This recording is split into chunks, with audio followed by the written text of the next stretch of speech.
Hi everyone, welcome to news latest updates. ఇప్పుడే మనకి ఒక మెయిన్ ఇంపార్టెంట్ లేటెస్ట్ అప్డేట్ వచ్చింది ఫ్రెండ్స్. దీనికి సంబంధించిన పూర్తి వివరాలు తెలుసుకుందాం. అది ముఖ్యంగా డిఏ హైక్ ఉద్యోగులకు గుడ్ న్యూస్ అయితే చెప్పింది కేంద్ర ప్రభుత్వం.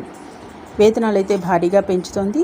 డిఏపై కేంద్ర కీలక నిర్ణయం. మళ్ళీ 0 డిఏ బేసిక్ పే మార్జర్. ఉద్యోగులకు శుభవార్త. జీతాలు భారీగా పెరగబోతున్నాయా అంటే అవుననే సమాధానమే వస్తుంది. ఇప్పుడు వెలువడుతున్న రిపోర్టుల్ని బట్టి చూస్తే ఇదే ఆన్సర్ వస్తుంది. ఇప్పటికే డిఏ భారీగా పెంచగా ఇప్పుడు మరింత పైకి చేరుతుందని అంచనాలు నెలకొన్నాయి.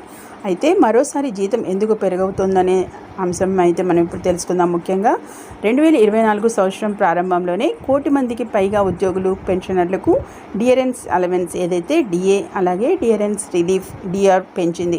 అప్పుడు 4% పెంచి డిఏ బేసిక్ పేలో ఏకంగా 50%కి చేరింది. ఈ క్రమంలోనే ఇప్పుడు కొత్త ఊహాగానాలు అయితే తెర మీదకు వచ్చాయి. డిఏను ఇప్పుడు బేసిక్ పేలోనే కలిపేస్తారనే అంచనాలు అయితే వస్తున్నాయి. ముఖ్యంగా